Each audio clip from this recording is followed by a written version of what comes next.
Welcome back. This is part two of Frivolous Gravitas' look at certifications. If you're looking for the more theoretical discussion, then go check out part one.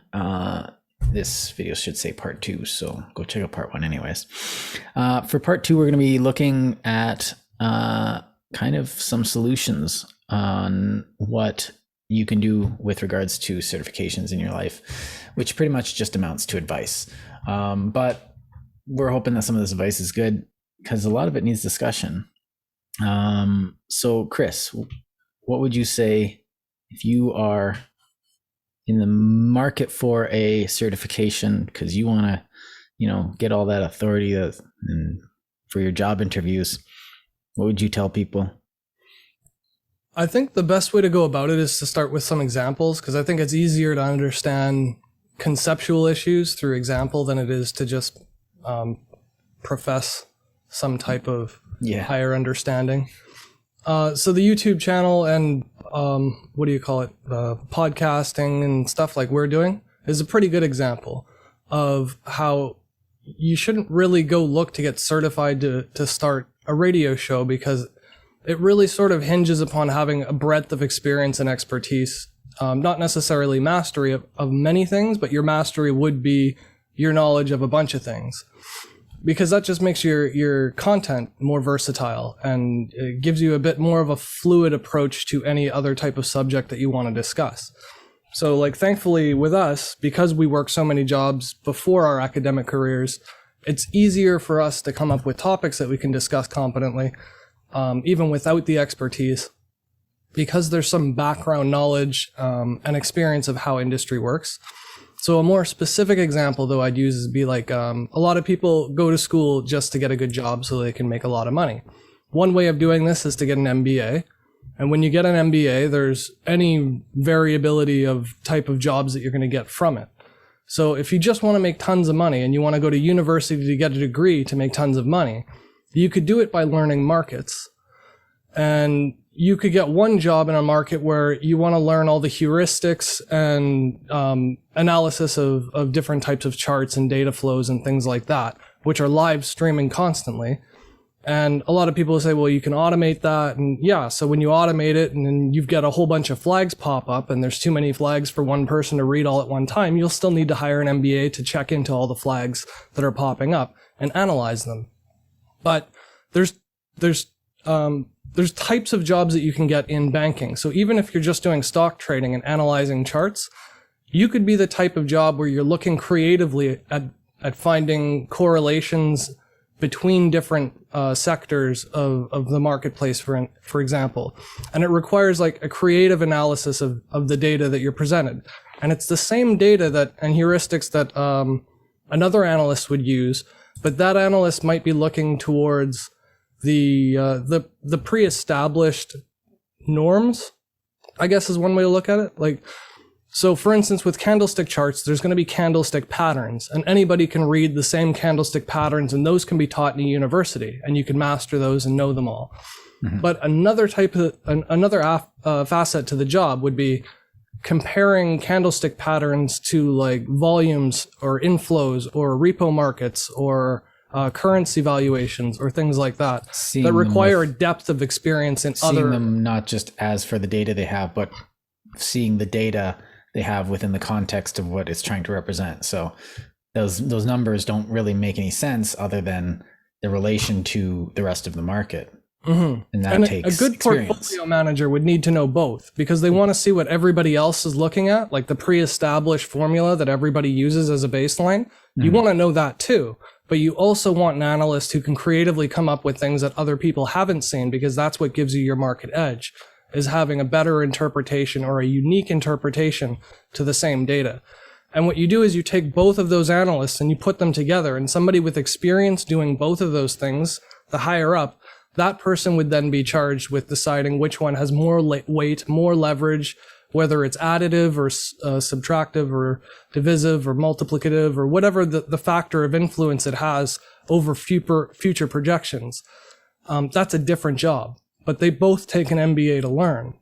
So knowing what type of job you want to do before you decide what school you're going to go to or what you're going to study is crucial. in my opinion.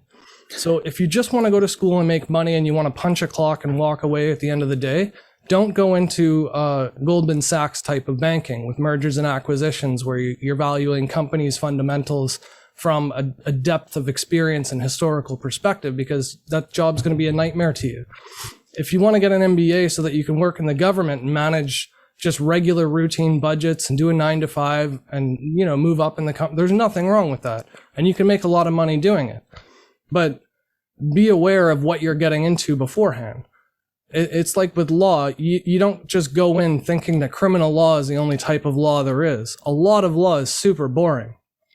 Like you take in people and just walk them through the immigration process, for instance.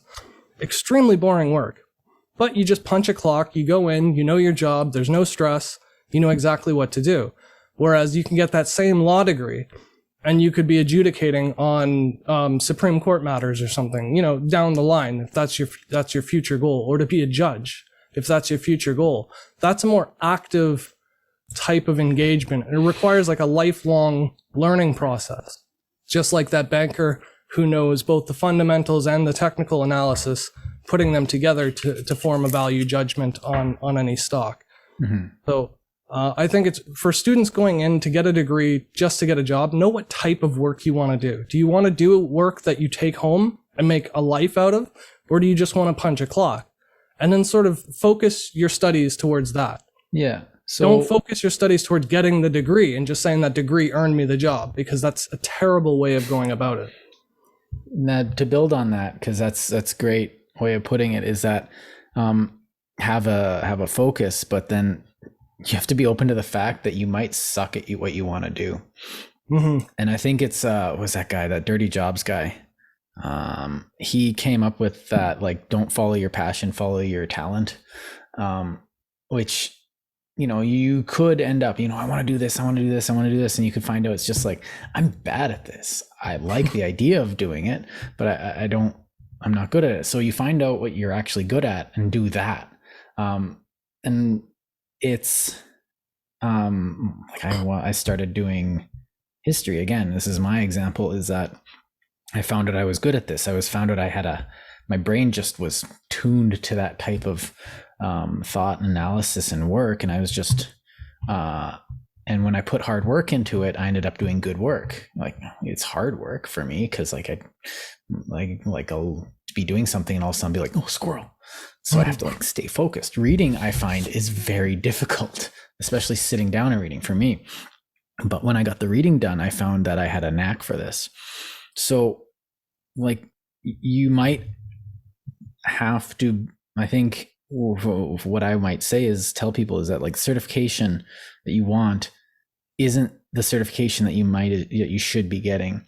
And if you, I guess this goes back to going and flowing with the logos, is just because you think you want it, just because it's the one that everyone's getting, doesn't mean you need it. And if everyone's saying, oh, this is my dream job, this is my dream job, this is what everyone's getting, this is what's going to make me the most money. It's like if you get good at something, you can make money off of it. If you get really good at something, you can be successful with it. And all you have to do is put the work in. Well, how can I make this work? How can I get this service to people? How can I get my talents and my skills to the people that would want to use them? Well, half of that's marketing. Nobody likes marketing. I don't even like marketing people, but I understand the value of it. And I don't even like marketing. I wrote something up on Kijiji and I got work from it, but I had to sit there and it ended up being just another problem to solve. And so and I realized I wasn't any good at installing flooring. That's why I'm not doing it anymore. I could make money at it. I'm not doing that.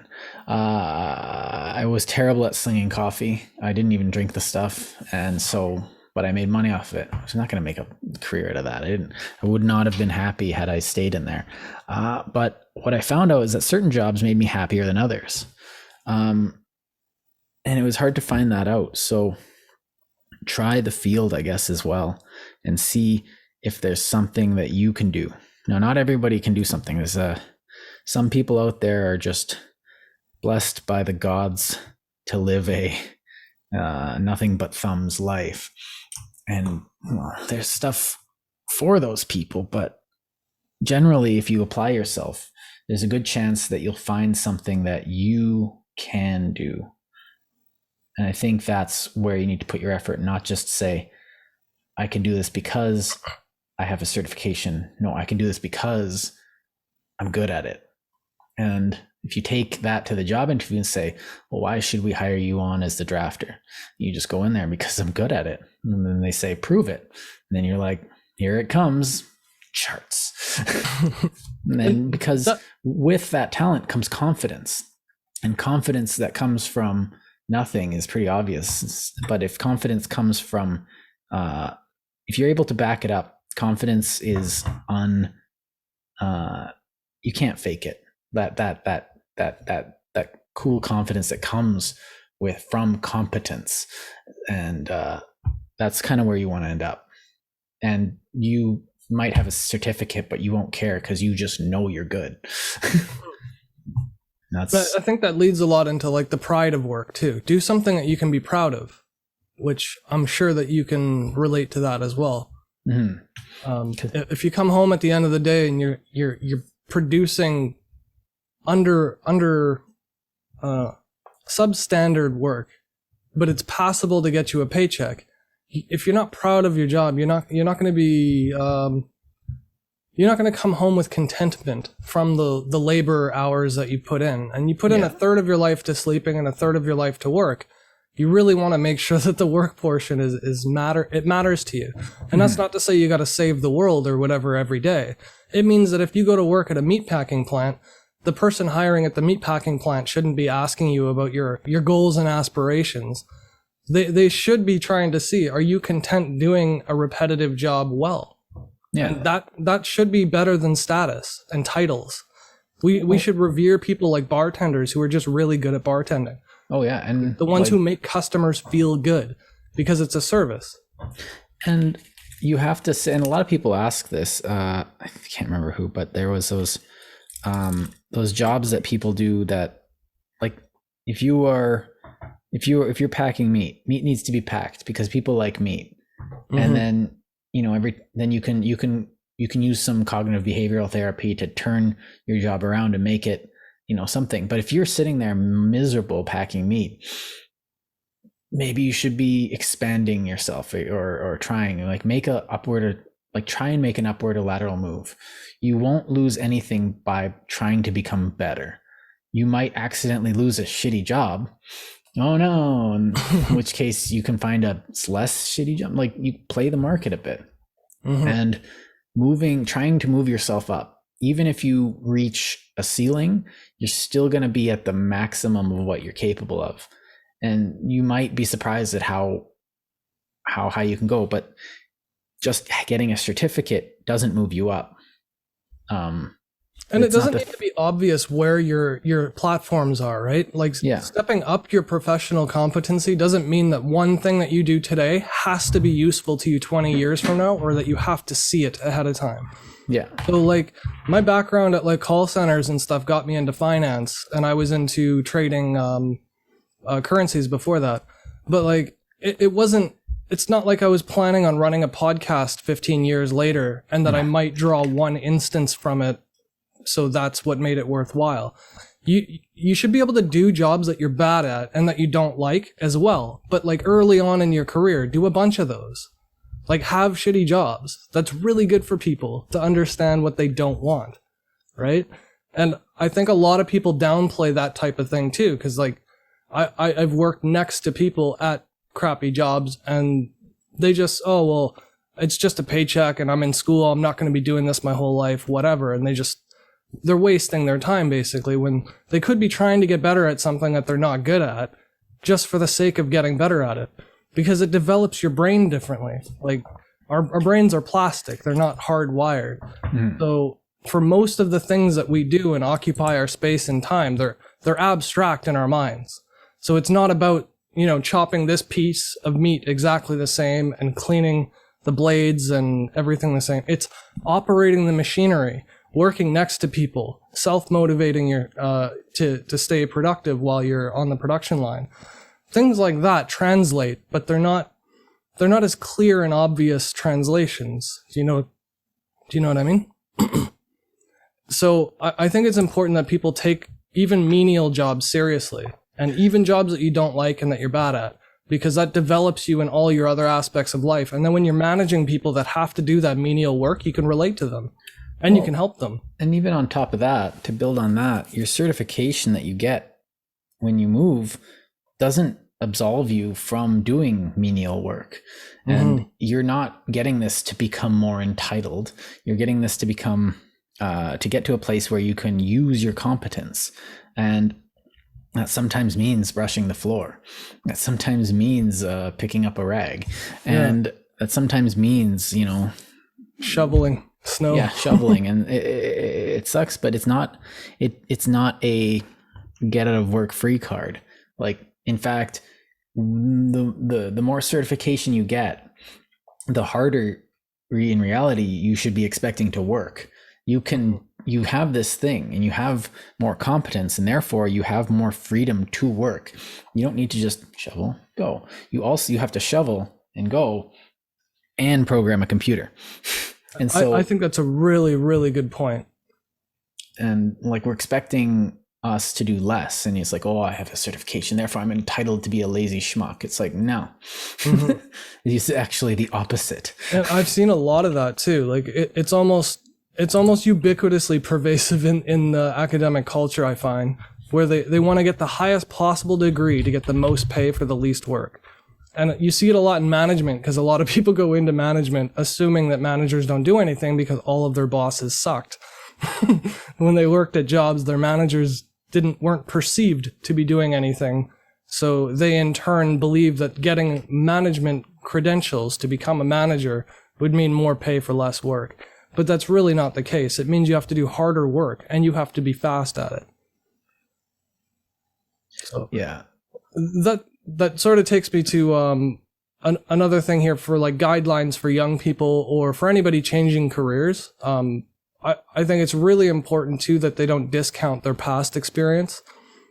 It's not about status or labels or anything like that. Like, your work experience is work experience. And the reason why experience matters isn't just like the number of years or the number of jobs you've had or the responsibility you've had. It's years committed. Experience just showing up and falling asleep and going back home. Like, if you worked at a parking garage or something like that, that type of experience isn't the same as working at McDonald's. They might pay the same, but working at McDonald's, you're cleaning machinery, you're handling customers and returns, you're dealing with cash, you're doing mental math. Humility. You are. Yeah. But like, I still bring up installing flooring whenever I do a job interview. It's like, because they always ask like, oh, like, how can I expect your work ethic? And I'll be like, I installed flooring and I didn't know what I was doing. I was working 12-hour days every day, and I showed up every day. It's like, oh, well, what? How can you expect you to be versatile? Well, when I was working security, I had to think on my feet. Or when I was waiting tables, every table was different. I couldn't just apply the same algorithm every day. I had to be creative. Every single different table had to have this element of creativity with it, or I couldn't. And I applied that to a lot of my scholarship too. It's like, how can I approach this like a table that I'm serving? Because you can't treat the same thing in the same way. And so, yeah, you work a bad job, but you can bring that to work just as much as your certificate.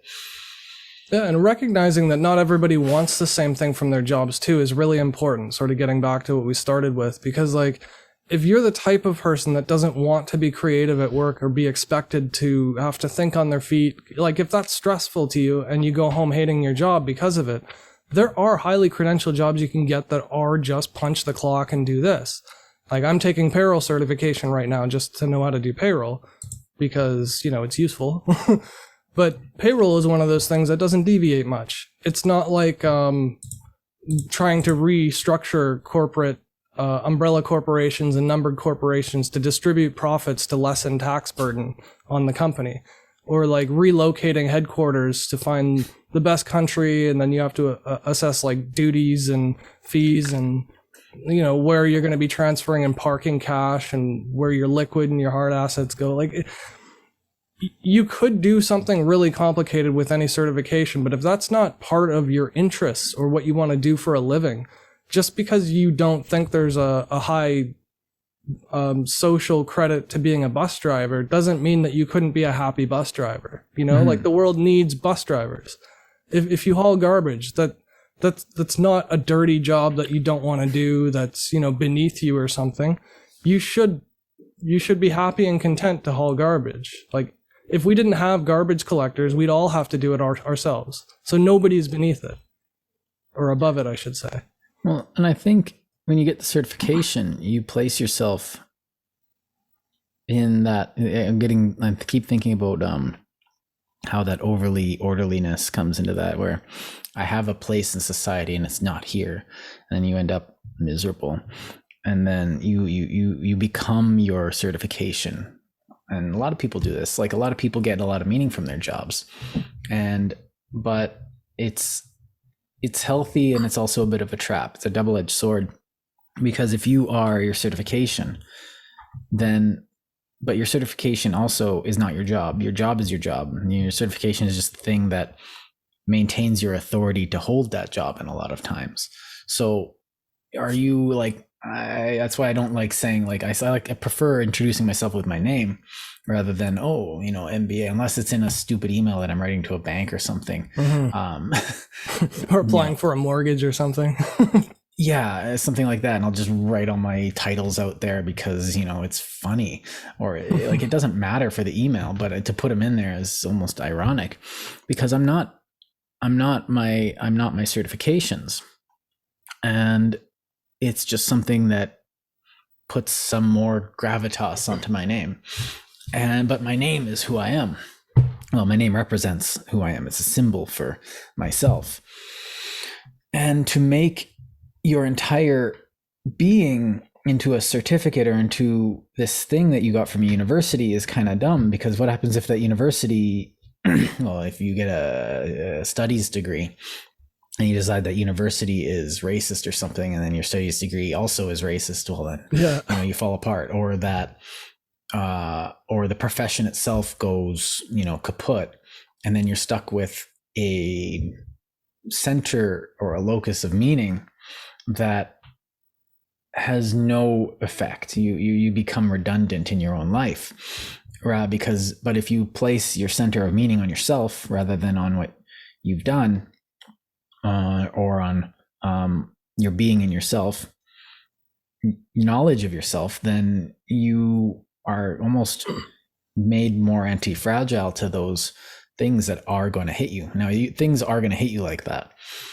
And how you deal with those is more of a representative of who you are than the papers on your wall. Paper burns.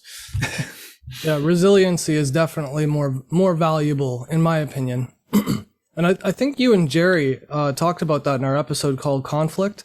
Jerry Fu is a pharmacist and turned, I can't remember what his certification was exactly, so I hope he forgives me. He was a pharmacist, but he was a life coach, and that's the part we were talking about. And he got certified for it too. Mm-hmm. And you can tell from his candor and his demeanor and his sincerity and genuine approach to his work that he actually loved what he was doing, despite having been trained as a pharmacist. But I guarantee you his training in pharmacy made him better at what he's doing. I really did get a sense of honesty from him. I had never met him before. It was kind of a blind date. Yeah, I sort of set you guys up and ran away. Yeah. But he definitely cared about the population that he was focused on helping. Like, he cared about the Asian American population. He wanted them to lead better, more fulfilling lives.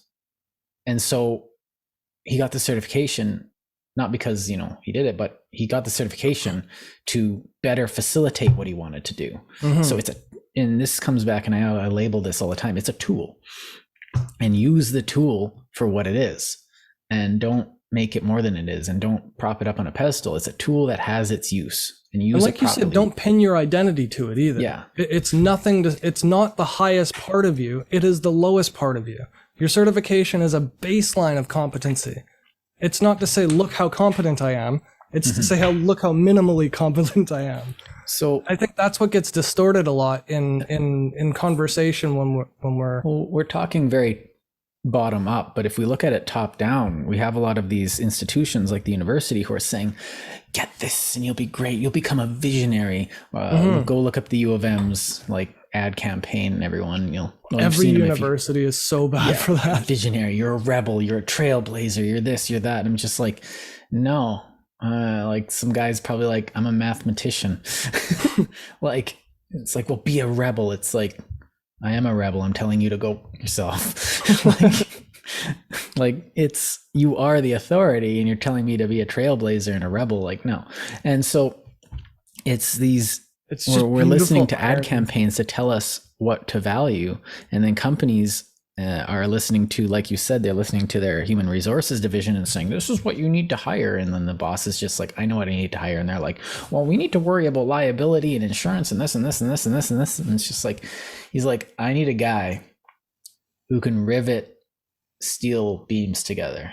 That's all I care about. If some guy comes in and says, I did it, you want me to do the rest? You're like, yeah, I do. I don't need to see that guy's credentials if I can see him work.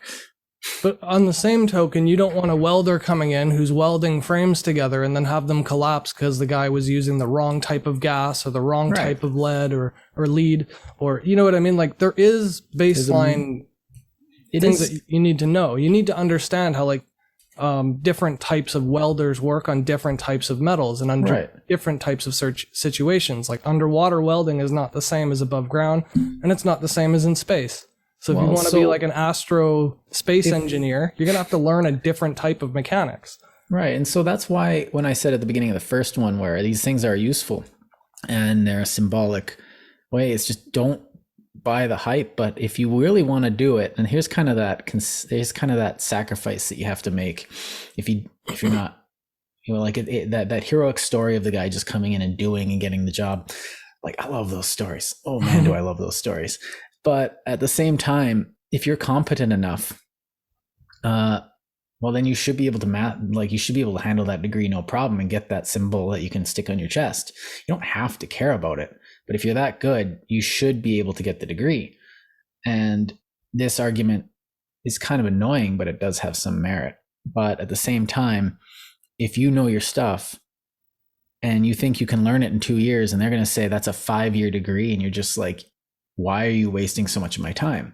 Like the U of A is wasting so much of my wife's time on everything. We counted up, they must have wasted like 3 months of my wife's time over the course of 4 years, just teaching redundant things, doing dumb admin things, morale days, extra days off, these social justice classes that they had to do, like just a complete gamut of time wasting that was like, and they profit from it.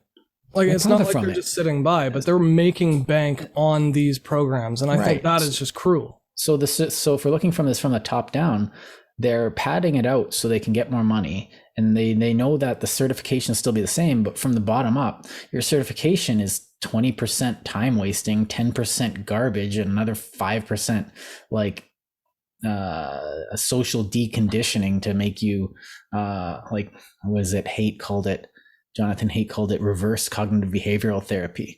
And like it's absurd. Like you should be making that 50% that you're actually learning 100% of the stuff. Okay, 95. You still need to do your paperwork. We already established that. Yeah. But that could be a practical course. You could have a paperwork course. Oh yeah. Here's how to generate a form that's useful. Like sociology does it when they teach people how to make surveys. There's a lot that goes into like the wording of questions, sorting the A, B, and C's, and because you don't want to leave too many open answers because then they're too hard to aggregate into data. So like answers always C. There are programs there that are useful that will teach the mundane, rudimentary stuff. But I think what you're getting at is the stuff that's just like make work programs, make work projects. They're just filler BS. Yeah. Oh, this is popular today, even though like 10 years from now it'll be completely... This is a homework in class day. It's like, frick. Or like I remember we had I was in one of my first history courses, and then we had an entire class devoted to how to use a library. And my thought was Elementary school was for that. Yeah, my thought also was if you don't know how to use the library, go to the library and talk to the librarians. The certified library tech. Like, why are you taking up my course time? Teach me medieval history. Like, Faust. Schnell. Schnell. I found another good example, and just colloquially, but maybe it'll appeal to our younger listeners out there, because gaming is really popular these days. I play video games. Yeah. I'm down with the vids. Yeah. But there are a lot of kids out there that want to get into game development because they like video games. And like, I'm not trying to discourage anybody from anything, but I'm saying like that alone is not a plan. To go to university to learn programming because you like video games says nothing about the way you manipulate data and algorithms and manage arrays and objects and, you know, import functions and libraries and all that junk. But it also says nothing about one weird creative programmer. Yeah. But it also says nothing about like the tediousness and the arduous process of building models and characters. Like all these little bushes need to be drawn and designed and modeled by people. Like, that's a really, really boring job. So just because you like video games and you want to make video games, that's not the same thing as getting a job making video games, because a job is a job and it's a production line. You're going to sit there for 2 years and be told, make all these different types of groups of blades of grass. You make one like this, one like this, one like this, one like this, and you're just making the same assets over and over and over again. Here's 16 gigabytes of code. All the commas got turned into periods. So could you go through there and find all the commas that should be periods and not the ones that are actual periods that should be periods, and change them all? There's a new version of C++ out, and they've deprecated the arrow function. So now you've got to change all these dashes into a different character. Manually. Yeah, because you can get a computer to do it, but it's going to screw up one of them. So you have to check every single one that the computer does. So you're basically doing each one on your own anyway. Yeah, but if you write an algorithm that does it properly and the code works after, then you get a raise and a promotion. But you still have to check it, because the only way to know it works is So instead of writing it, you're reading it, but it's the same labor. It's the same job. Yeah. And it's really important. What I'm getting at, though, is when you have a goal or an idea of what job you'd want to do for a living, don't just say like, I want to be president. Well, think of all the things that a president does. They travel constantly. You're 6 and you haven't even killed anybody yet. You can't be president. Yeah. But like there's the image and the idea, the ideal that comes into mind when you first think of it. Oh, that'd be cool to do. I'd like to be a surgeon. I'd like to be a brain surgeon. People would think I'm really smart and they'd all look up to me and I'd be rich. I'd drive a nice car. But like, think of the job of brain surgery. Like, somebody's life is in your hands and there's blood spewing everywhere and you're managing all of your staff around you. You could be operating for 12 hours straight on your feet while you can't have shaky hands. Like, the job isn't glorious or glamorous, and almost no job is. Being an actor is tedious and boring. Even if you're Brad Pitt, saying the same sentence over and over and over again and pretending like you mean it every single time is exhausting. Oh, and getting that little tick, or like getting that right expression, the just right expression. Like, and then getting a pimple and having 1,000 people criticize you. Like, yeah. Like, the superficiality of acting is often overlooked. People just think, hey, I'm good looking and it looks like an easy job and they make tons of money. Look how popular they are. But think of the job. Working in trailers, being on site, sweating under the lights, having all this makeup on your face you got to clean off every night you go to bed. Like, think of the actual job before you think of the certificate that you want to get. 3 hours of makeup a day, or 4 hours of makeup a day. Yeah, think of like the job that you want to do. Don't think of the job title that you want to have. You know what I mean? Because if you're going to be spending money and dedicating hours and hours and hours of your life studying towards something like being a lawyer, know what lawyers do. Like, really know what they do. Watch them do something. Like, go on YouTube and check out like the day-to-day of a lawyer if you want. And you'll see like, oh, I don't really like going through like the tiny minutia of like this or that. Or like trying to find new interpretations and extrapolating some, you know, arbitrarily weird side loophole or something to try and close it. Or like lobbying the government, how boring it is to like be up on a loudspeaker and just be trying to rile people up, spewing like emotional garbage that you know is false, but you believe in you believe in the end goal, so you kind of like justify it to yourself. Yeah. There are hard aspects to every job. And just thinking of the glamour or the ideal in your mind without ever looking into it and then going to school for it, to me, is just ignorant. Because you may like strike gold. You may luck out and it just is what you like to do. But more often than not, you're not going to get a job like that. Well, and everyone sees the BMW and they don't think of the work. They think the BMW brings them happiness. And I see this in a lot of immigrants. And they come over and they see, oh, we're going to get the American or the Canadian dream, which is a good dream. Put your work in, become successful. But they think that the dream, that the goal of the dream is the physical wealth. And they come over here and they get successful and they get stuck in the same trap that the rest of the Canadians are in. And we're just like, welcome to the boat. The BMW is a trap. The whole point was to find a job that brings you meaning so you can support a family, or you can have a good life with your friends. The job is a means to an end, but the end itself is the job. Strangely enough, it's the things that you get with it allow you to, not waste time with doing dishes. Oh, I work so I can get a dishwasher. Now you can spend more time with your family and your children. That's the value of your certification. It's not the pool that you put in the backyard. It's the time that you can now spend playing with your children in that pool. And then your kids ask you, oh, what did you do? Oh, I did this, and that's it. And then your kids look up at you and go, oh, that's pretty lame, but you seem to like it, so awesome. And that's the value of it. It's like those people who they work so they can go sit on a beach and go do nothing somewhere. Like, that's great when you've earned it, when you've put the sweat and tears in, and then you sit on the beach and you say, I want to get back to work. Or, which is like, oh, you're a workaholic. Or you say something like, that's enough. I've had enough. I want to go back now. And which is a strange feeling to have, because I'll be sitting on a beach. I just went on vacation this summer. It's not much of a vacation. I went into the Rockies, but when we're on a beach, me and my wife are sitting there going like, I think I'm done. I think I'm ready to go home. And what that means is I want to get back to work. I want to resume that meaning making in my life. And that meaning making has a byproduct of having money and stuff and security and all this stuff, but it's not the thing you're building. And if you're out to change the world or make the world a better place, know that your job is going to suck. You're going to hate the actual work that you do, but you're going to love the outcome or the out product of what you do.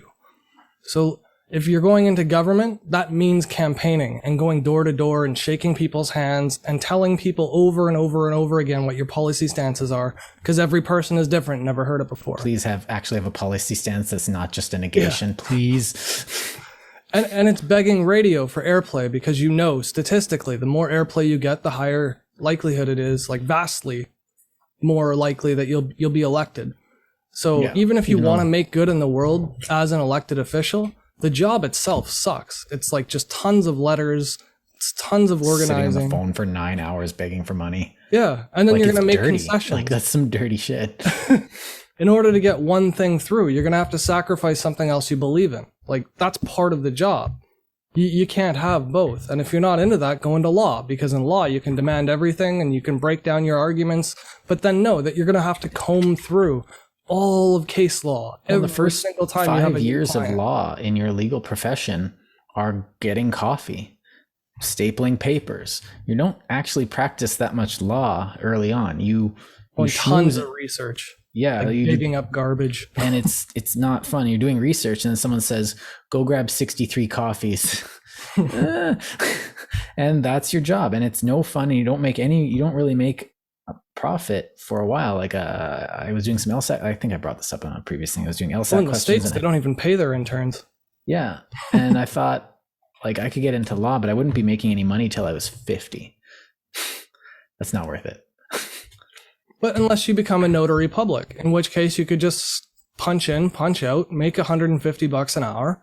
It's not the same as $350 or $550 that you'd be getting from Goldman Sachs, But Yeah. again, you're not working 13 hours a day, and it's not complicated. You're just doing the same type of thing over and over again, notarizing documents, transfer of sale, death certificates, IDs, passports, but like there's variability to all these jobs. So if you're going to get a credential for something, know what you want to do in that field too. Don't just say I want to be a programmer. Be like, do you want to write code that is revolutionary, like new code that's never been written before, like on a new operating system or on new hardware architectures, like with new processors? Are you going to be doing machine level code, or do you want to write like machine learning algorithms, which are all like high level using libraries and like Python and stuff, which is an interpreted language? Or do you want to program out of date, like point of sale systems that don't really work properly? It's like, no, I don't want to do that. I want to program for like big video game companies. Well, those guys put all their effort in. Yeah, and they work themselves to the bone for sometimes a product that doesn't even get shipped. Sometimes they run out of money and the thing never finishes. Or you end up working for Bethesda or EA or something. Which is brutal. Yeah.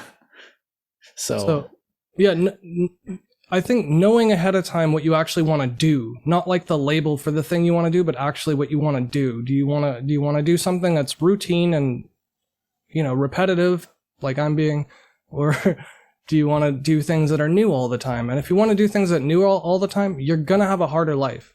Mm-hmm. It's much harder to be like a writer and a musician and a programmer and a graphic designer and, all these other little things, sort of intermediary, than it is to do one thing really, really well and just get a job doing that one thing, but then having the most boring job in the world. Yeah. So you got to pick. And then there's variation between the two, obviously. There's gradients. Yeah. I think the last thing I'm going to say is that specialization is for insects. Just because you have a certificate in one thing doesn't mean you don't have to learn anything else ever again. If you are, like I saw in a lot of the archival and library students, I work with records. I don't need to learn how to use a computer. It's like, yeah, you do. It's like, or they, I move beyond your horizons. You can learn stuff in your spare time. You can learn stuff as a hobby. You can do things like that are outside of your realm because you can. Like, you should be able to till a garden and then go and, write scripts on your computer, and then, go and be able to shoot a gun, and then go and be able to change a diaper, wash your hands. And, but then you should also be able to do first aid and all this stuff. You are a human. You are capable of doing so many things. And yeah, you specialize in a couple, but don't limit yourself to one thing. This is the thing that I'm good at. This is the thing that I do. This is the thing that I know. Okay, what do you do beyond that? And then just, I'm really good at pool. Well, that's actually interesting. Yeah. Because people with a versatile set of skills tend to be more interesting in general, but they also are more employable. And I don't there was really a have good anywhere book else that to go talked about that. What was it called now? Do you remember which one I'm talking about? The one that was about generalists as opposed to specialists? Oh, no. Is that one of ours? I think we're burning out. Yeah. So the other thing I actually wanted to touch just briefly before we close out was, and this is just opinion, obviously, but I think we should be more, we should have a more favorable opinion towards challenge exams, like challenge certifications. Mm-hmm. If we truly do believe in giving money to the people who deserve it, if we're actually capitalists, real capitalists, we should be able to certify people for knowledge that they didn't take classes for. Making people pay for things like having access to scholar articles so that they have something to quote so that they can write a paper on it, to me is just complete BS. That's the way you prevent capitalism. That's the way you keep elitism in function. Because you're saying only if you have money already can you access the thing that gets you more money. Like money begets money is not at all capitalist. What we should want is more people challenging exams from practical experience and learning things on their own, because you actually develop a better knowledge of things that you've learned by practice. I'm not saying that there's no place for school, but if you've spent 10 years programming, you're going to be better than anybody graduating from 3 years of a school. Well, it encourages innovation too, because then the whole point of a free market is that if you think you've got the skills and you think you have something to add, we're not like, the society isn't going to stop you with bureaucracy. You can just go in and say, I know my stuff here. I want to get to work. Challenges it, get your certification. See ya. And then this should have been in the first part, but then you get people who do have that and they essentially challenge it. They've done a whole bunch of stuff, and then people get awarded honorary degrees. You get an honorary certification, and it's just like they showed up and had a talk and had made a speech, or because they're famous. And like you get people like absolute incompetence like Greta Thunberg or something like that, or getting awarded all these degrees or something. I should probably look that up. But then people like that, just because they're famous, come in, they get a degree, and you're sitting there doing your 4 years of work, and it's like, okay, yeah, this guy did a lot of work, but you have to do the work. Yeah. And if you come in and challenge it, and like the exam should be hard, and it should be the same exam that's given to the people that did the program because they didn't know before they went into the program, and the people who know their stuff coming in because they have to display that they know that stuff. But the exam shouldn't be quoting the textbook that they require you to buy for the class. Like that's what they're doing now for these certificate programs. And I think that's completely ass backwards. The exam should be so general that it's agnostic to which textbook you read, as long as you understand the material from a fundamental point of view. Like if you build engines and you don't know the words for all of the engines, you should be able to just show that you can machine parts for an engine that runs. Like, if part of the certificate requirement is to know how like fuel injection and gas flows and stuff works, what better demonstration of that knowledge than somebody building their own fuel injection parts and putting them into cylinders and like adjusting their own bore lengths, and you know what I mean? Like it shows a much greater proficiency having a challenge exam that literally translates to the competence of the subject matter, rather than having a multiple choice question that says, did the book use this line specifically or this line specifically, and just quoting words that you've memorized. Memorization is a terrible way to test people's competency, because read regurgitate says nothing about understood comprehension. I can't stand, like a lot of even my students say, oh, what do I need to memorize to get this? I'm like, this is a paper. You're going to write it, and then you're going to rewrite it, and then you're going to erase it and rewrite it. Like memorization is actually anathema to this process. Yeah. Like, no, that's good in certain things. You do have to memorize certain things. Like there's certain things you do need to know cold. Like the alphabet, you have to memorize the alphabet. Yeah, you have to, like if you're doing math, you need to memorize the equations. And so, but then once you memorize them, it becomes a tool that you can use creatively. The thing is, if you understand the equations, you don't need to memorize them, because anytime you need to use it, the equation makes sense, and you can just say like, oh, how would I do this? And then you'd write it down and figure it out on the spot. You wouldn't have to actually memorize the right letters in the right format. You could just, because formulas can look different, right? You can always use algebra and move things around. Like E equals MC squared can also be M equals C squared divided by E. It's the same formula. Yeah, you might want to double check that. But if you got a math degree, put it in the comments. But you know what I mean? Well, that's high school algebra. Yeah. You just divide one side, divide the other side, and you've got the same thing. So divide by M. Yeah, so I guess it would be divided by M. But anyway, 1 over M equals C squared over E. Something like that. But the point is, like, you don't have to memorize even the formulas. If you understand math well enough to know how to get to the formula, you can just do it on the spot, and you could challenge the exam, and it shouldn't be wrong to not use the same letters as the memorized formula. It should be just as right to calculate compound interest without ever using a P, I, N, or a T, or an R. Because those are just for simplicity of teaching. They're aids, they're tools. They're not absolutist, concrete. Challenge exams, I think people are worried that they'd probably be abused. Like people would learn just enough to get the challenge exams, but in my opinion, that's all you want from a certificate is a baseline anyway. So you wouldn't be ruining any competency accreditation from the certificate. You know, it's basically, it would be doing what it's supposed to do, even if everybody was challenging it and not taking classes. So history buffs should be able to get a history degree just from having read history their whole lives. They shouldn't have to pay for all the classes and sit through everything if they don't need to.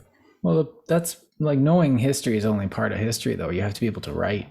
You have to be able to like decipher, because history is like, if you go into archives and you just because you like it and you like read up and you like, there are people that literally do this as like amateur historians.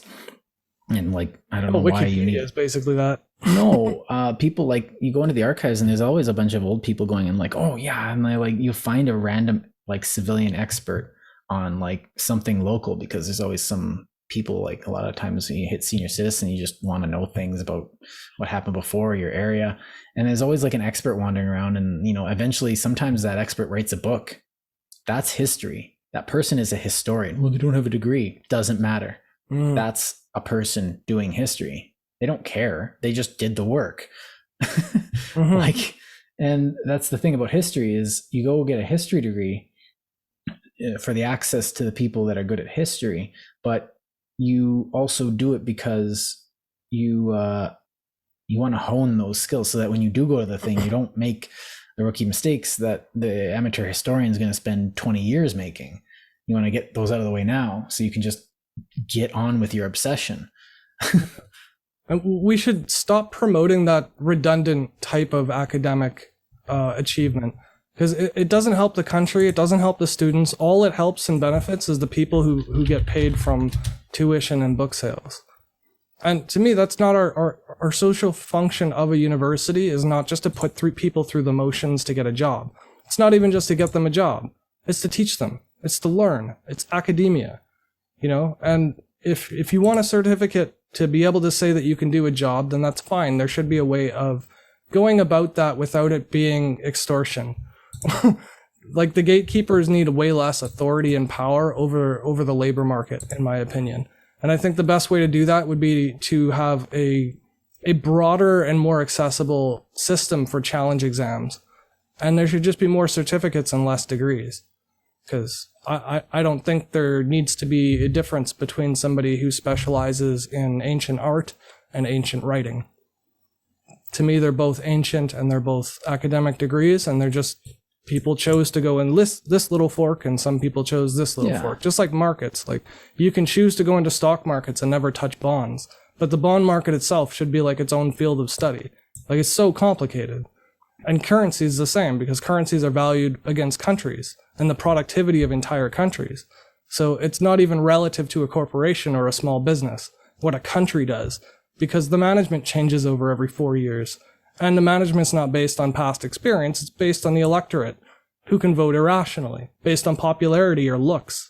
So like, the entire industry of banking is different depending on which part you look at, just like history is different based on whether you look at archives or you're looking at art and like sculptures. Or if you're looking at architecture, like Gothic architecture and engineering are very closely related. But most architects, their plans have to be adjusted by engineers because they don't factor in like truss loads properly. Because they're architects, they're not engineers. Well, then an architect might be like Gothic. That's Renaissance, and it's just like, what's the difference? It's like, oh, but I think another thing about this is that a lot of people are cynical about their role in that, and they think, well, I like, it's all stupid. I'll just get my certification and then I'll do the job and then I'll get the money and then I can do whatever I want. It's like, oh, that's a recipe for unhappiness. But they don't think that their skills are like, they don't have confidence in themselves. They think that they're garbage and that they're going to work and do garbage and that the whole system's garbage, blah, blah, blah, blah, blah. And so there's no point in, you know, trying or becoming more, not realizing that they're not living their life like that, simply giving up. But then you get a cynicism that says, well, I'll just do what I need to do and get into it. But what they're doing is they're feeding that bureaucratic cycle of Kafka's nightmare that ends up just stifling any creativity and joy that could have come out of it. And like, I see this as just a graveyard for innovation. When you pay attention to the paper and not the work. And so true that, man. I think that's where I'm gonna cut it off, because I just want to, my last comment's going to be quick. I just want to make sure that we're not saying that there's no place for school, or that it's stupid, or that people shouldn't get it. And we're also not saying that you have to always be trying to get a better job or something. Like, if you're content, be content. That's the goal. Yeah. And you might have found your spot. And if you can get better at doing a job because there's a university course for it, take it. But just remember, university is a business and they're marketing. So they're gonna keep you there as long as possible. They're gonna keep you paying as long as possible, and they're gonna subsidize from your tax money to do it for as much as possible, unless you buck back and stop them. Like, if I'd say something, if they tell you something, challenge them, ask them why at every point. Make them work for everything they want to do to you. Like, if they want to send you to a woke social justice seminar and call you racist for 3 hours, regardless of what color of skin is out and in on that week, like, challenge them. Speak up. If they want to send you through a paperwork gamut, one of the best things I did for that in my school was I just stood there until they processed my paperwork. They're like, oh, you can come back in a month and get an appointment. I'm like, no, you're going to do my paperwork now. Just take that stamp, put it in the ink, drop it on the paper. It'll take 5 seconds. Just do it. Like, you're such a jerk. I'm like, no, I'm selfish, which isn't an evil. So I want so I can get on with my life, and we can both get on with our lives. But it's important to not let them be the gatekeepers, because they only hold the keys as long as people let them. Yeah. So being outspoken, and even if you have to go along with it, just say your objection.